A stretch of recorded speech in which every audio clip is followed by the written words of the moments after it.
Meanwhile, Ben Roethlisberger left Sunday's game with a sprained MCL and a bone bruise, not a tear of his ACL. That part's good news, which will likely sideline him 4 to 6 weeks. Now, the Steelers, without Roethlisberger, will try and catch the Bengals, who improved to 3-0 after rallying to beat the winless Ravens. The Browns fell to 1-2 after losing to the Raiders on Sunday.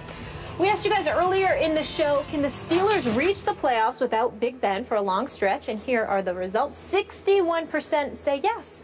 A lot of optimism. How much of an impact will this injury have on the whole AFC North? It's going to be big, of course. Big Ben is the guy who, for most parts, fuels that engine that is the offense of the Pittsburgh Steelers. They have outstanding personnel. AB, Antonio Brown is amazing. Bell is amazing. They'll get their second receiver back in a couple of weeks. So, again, without Big Ben, this conference is totally different. Again, I think the Cincinnati Bengals have a great opportunity to be the champs, but the Steelers still have an opportunity to reach the playoffs as a wild card. You know, if Michael Vick is able, and that's the one big thing, is the turnovers. He can't have turnovers, and in his history, he's had tremendous turnovers. He hasn't been able to stay healthy. In about 6 weeks, run the 50-50 balls have to go his way. And again, he's not going to be able to do the same things that Big Ben does. They're going to have to limit what he sees, maybe a top read, maybe 2 reads at a time, and then be able to take off. But the most important thing for Michael Vick and this offense is to protect the football and lean on the running game and the defense to win football games for him. Stephen? I'm wondering, why are we still asking questions about Michael Vick as if we don't know? Don't we know that his durability is a huge question mark? Yeah. Don't we know that his ability to run with the football supersedes his ability to throw the football, yeah, meaning accurately? Don't we know that if it were not for Mike Tomlin, practically no one would have picked him up in the entire NFL? So if we know that, why do we believe that the Steelers still have a chance? I think we gotta come to that. We gotta at least ask ourselves that question. Their running game, because your receivers don't mean anything if you don't have somebody to throw you the football. So their running game and their defense is what we're going to have to rely on. Now, I'm all for relying on Le'Veon Bell and D'Angelo. You have to. I'm all for relying on Antonio Brown and special teams. I'm all for relying on the occasional deep throw, because Michael Vick can fling that football, and Antonio Brown can catch it. And once Martavis Bryant comes back, the Joy Marcus Wheaton and comes back, the Joy Marcus Wheaton and those boys, I definitely think that they could potentially be lethal, at least with their running game and it being used as a decoy to facilitate some semblance of a passing game.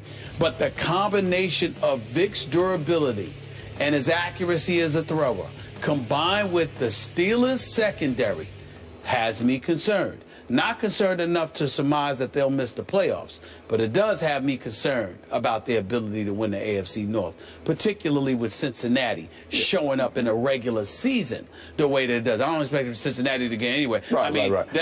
them doing anything in the playoffs would be a bigger shock to me than the Cowboys making a Super Bowl. Okay, so let's be clear about that. And that's my point also. I think Cincinnati will win. And I think the Pittsburgh Steelers, with the heavy running game and those receivers, and those 50-50 balls are going to be important. You have guys who are 6'3", 6'4" on the outside. If Antonio Brown is double covered, you have to win those 50-50 balls. And I think Mike can do that if he's under 20 balls a game. Okay.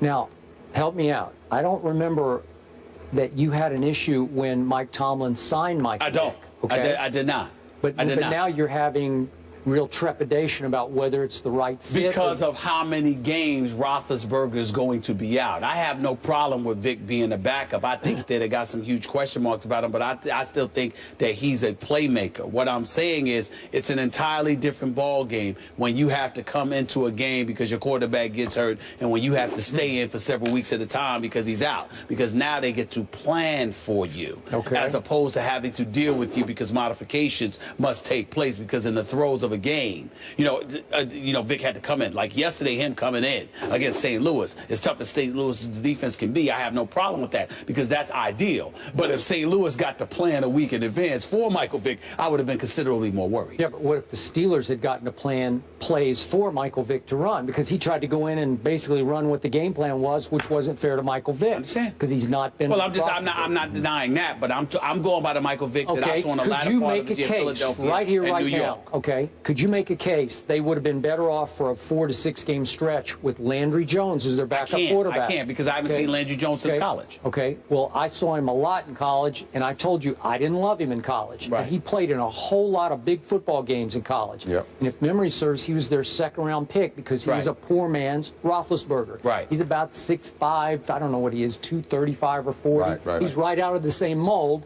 except he ain't that guy. He's not that other guy, okay? So, to me, let me just say this before I go on. I wanted to say it early in the show. It kills me that we're having this conversation right now because I hate it when great quarterbacks go down. It is terrible for this league. It's terrible that Tony Romo's not playing right now. You can kid me, I can kid you about Roethlisberger, but it's just terrible. I agree with you. It's no fun. It hurts the show. It hurts this network. Hey, listen. It hurts. I'm the guy that was on the record, Skip, even with the whole Deflategate scandal. I didn't want Tom Brady to be suspended. I said, who wants to see football without? You're right. You're right. Okay. And do I think it was a cheap shot on Barron's part? It wasn't a cheap shot. He's crawling after Ben, and Ben's trying to go forward. He's trying to run with the football, and it's just freakish. And I don't even know how you can't. It's football. It's just football. You can't legislate it out of football. That was just football. Okay. Got it. So now, this division is reminding me a whole lot of the NFC East because there was one really good quarterback. Here. And he's gone, and obviously Eli's still a very good quarterback, so maybe that doesn't apply. But I still don't trust the Giants, maybe even as much. I don't know if you trust them yet. I don't. I don't completely. I'm not going to buy completely into the Giants. So my point is, I'm looking at these schedules, and I'm not as sold on Cincinnati as you seem to be, even though, they just keep proving us wrong so far. 3 straight weeks. I didn't have them in the playoffs. I'll be the first to tell you. So, you don't? I didn't have any playoffs before the year started because I had Baltimore in Pittsburgh. But I had Baltimore had a huge injury. Both of us did. Yeah. Both of us did. Well, regular season with the Bengals. That's right. Yeah. They're going to get to the playoffs. Okay. Well, I get it. Because of Dalton. Yes. Yeah, okay. And because you've been hard on Marvin Lewis, because you should have been hard on Marvin Lewis, and this was like a make or break kind of year, and it just seems like they might run out of psychological gas here. They finally say, we keep getting there, now we got to get, and finally at some point, you just don't even get there. And it all gets blown up and you start He's absolutely over, okay? right, Eric. That's exactly how I felt about Cincinnati. Yeah. Okay. So yesterday, Andy Dalton went into Baltimore and pretty dramatically outplayed Joe Flacco. Yes he did. I'll just go on QBR, 89-42. That's pretty dramatic. Yeah, so I give it up to Andy Dalton. That was almost like a playoff game, except it wasn't a playoff game. But boy, you went toe-to-toe with those guys, as beat up as they are, and they don't have a Suggs, and they can't run the football, and they have really only one real threat at receiver, and yet, I look down the schedule for the Baltimore Ravens. Just check it out. Again, I don't want to do every game, but after they go to Pittsburgh on Thursday night, they get the Browns at home. Then they go to San Francisco, and they have San Diego at home. And then they have Jacksonville, St. Louis, at Cleveland, at Miami. You don't think they could get on some kind of a roll just because of the Baltimore Ravens? I think they could, but it's going to be difficult walking into a stadium with one receiver who's 37 and a running game that's so-so, and without that leader on defense and Suggs. And the secondary is not playing very well right now. You know how many people picked them? I know a lot of people who picked them to be in the Super Bowl, to get to the Super Bowl this year. The Baltimore Ravens. Are they suddenly, without Suggs, that much worse than they were in the preseason? Well, you're talking to a guy who didn't pick one receiver to really be explosive enough when we talk about game planning. And I'm just going to try and figure out a way to take Steve Smith out of the game plan, make you beaten with someone else, and then attack your secondary. Those are not good combinations to have if you're a team that is trying to get out of an 0-3 hole. Okay, so back to the Bengals. So you're telling me they got upcoming Kansas City and Seattle at home, then they go to Buffalo and bye and go to Pittsburgh. Are you sure? That's tough. I know, it's tough. That's tough, but they could lose 2 of those games, maybe 3 of those games. They could. Yeah, they could, and then they still have their 3-0 at this point. You have the Ben is hurt. We're not sure what's going to happen. He's probably going to be out about 6 weeks. What if he's not? What if it's 4 weeks? Well, again, they're going to have some leeway there, I believe, in what they've given themselves in a 3-0 start already. So, again, you're talking about a football team that has done some good things in the regular season, and we're not talking playoffs. I'm not going to start the whole banter, wait until January, wait until December. I think that's unfair. This is a football team.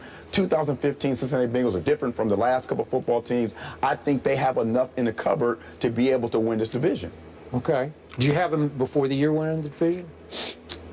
No, at the Steelers. Okay, got it. All right. This division certainly up for grabs, and so is the next one we're going to discuss. I'm just not sold on it. He brought up Marvin Lewis. Hey, 12 years, not single playoff victory. It's tough. It's hard for me to look at Cincinnati winning the regular season, though. I'm They're doing not sure their thing. who to blame with that. The East, Philly gets win number 1 after beating the Jets yesterday. So will the Eagles soar to the top of the division? Find out that when we come back.